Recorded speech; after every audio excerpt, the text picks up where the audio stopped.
మీరు తీసుకునే అదే మందులు, అదే నాణ్యమైన మందులు, కానీ సగం ధరకే. అవును, మెడ్+ బ్రాండ్స్ పై 50-80% తగ్గింపు. ముఖ్యంగా మేడం B12 డెఫిషియన్సీ గురించి మీరు మాట్లాడుతుంటారు కదా. సో B12 డెఫిషియన్సీ రావడం గల కారణం ఏంటి? సో దీన్ని ఎలా అరికట్టాలి? ఏ ఆహార పదార్థాల్లో ఇది B12 సమృద్ధిగా లభిస్తుంది మనకి? B12 డెఫిషియన్సీ చాలా వరకు ఇప్పుడు ఎక్కువ చూస్తున్నామండి. వెజిటేరియన్స్లో బాగా ఎక్కువగా చూస్తాము. Okay.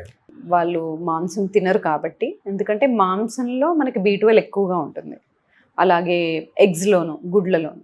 Vegan life style follow అయ్యేవాళ్ళు, అంటే పాలు, మాంసాహారం, గుడ్లు ఇవేమి తీసుకొని వాళ్ళలో చాలా ఎక్కువ ఉంటుంది B12 డెఫిషియన్సీ. ఎలా తెలుస్తాయి ఉంది అని? కాన్సన్ట్రేషన్ లేకపోవడము, ఫ్రెష్గా లేకపోవడము, లేకపోతే కాళ్ళల్లో సూదులు గుచ్చినట్టు అనిపించడము, మధ్యాహ్నం అయ్యేసరికి వీక్నెస్గా టయర్డ్ అయిపోయినట్టు ఉండడం, ఇవి చాలా సాధారణంగా చూస్తాం. అయితే వెజిటేరియన్ కాకుండా నాన్ వెజిటేరియన్స్లో కూడా ఈ మధ్య చూస్తున్నాం. దానికి కూడా రకరకాల కారణాలు ఉన్నాయి.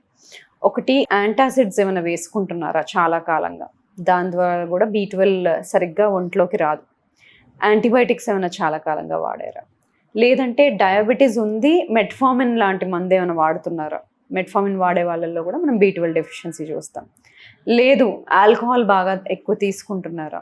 ఇలాంటి పరిస్థితులలో కూడా నాన్ వెజ్ ఉండినప్పటికీ కూడా మనం B12 డెఫిషియన్సీ చూస్తూ ఉంటాం.